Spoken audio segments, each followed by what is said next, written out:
ডাইনি, এই দেখ কত বড় লঙ্কা গাছ। এটা আমার লঙ্কা গাছ।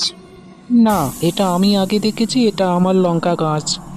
দাঁড়া বেটা, আমার লঙ্কা গাছ থেকে তোদের লঙ্কা গাছ বলছিস? আজকে তোদের মেরে ভূত ভাগাবো। ওরে বাবারে পালাই, এটা টুনির লঙ্কা গাছ। কত সুন্দর বেগুন গাছ, আজকে আমি সব বেগুন নিয়ে যাব। এই দাঁড়া দাঁড়া, আমাকে দুটো বেগুন দে। না, আমি আগে বেগুন গাছ দেখেছি, আমি সব নিব।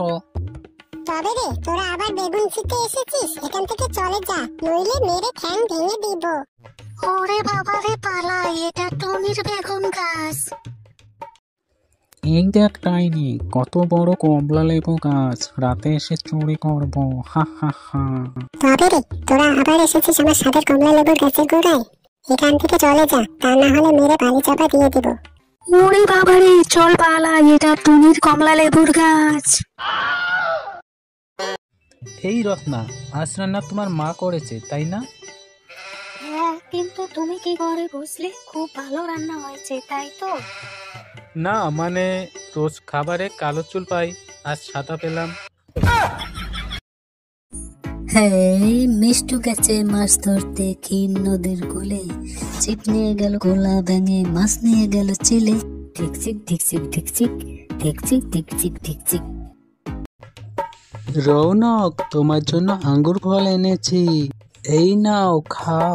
না না, আমি এটা খাবো না। কেন খাবে না? কারণ এটা খুব ঝাল। এই দেখ ডাইনি, কত বুড়ি তাল, রাতে এসে চুরি করব। হা হা হা হা।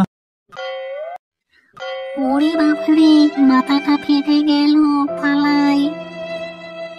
কমল রাতের খাওয়া দাওয়া করে ঘুমিয়ে পড়ে। তখন একটা ডাইনি এসে কমলের মোবাইল চুরি করে নিয়ে যায়। পরদিন যখন দেখলো টেবিলের উপর মোবাইল নেই, তখন কমল বাড়িতে একজন সাধু বাবাকে ডেকে আনলো।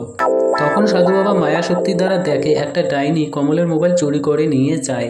সাধু বাবা কমলকে ডাইনির ঠিকানা বললে কমল ডাইনির ঠিকানা চলে গিয়ে ডাইনির কাছে মোবাইল চাইলে ডাইনি বলে, এই ভিডিওটি যারা দেখছে তারা যদি লাইক কমেন্ট শেয়ার করে তাহলে আমি তোমার মোবাইল তোমাকে দিয়ে দেব।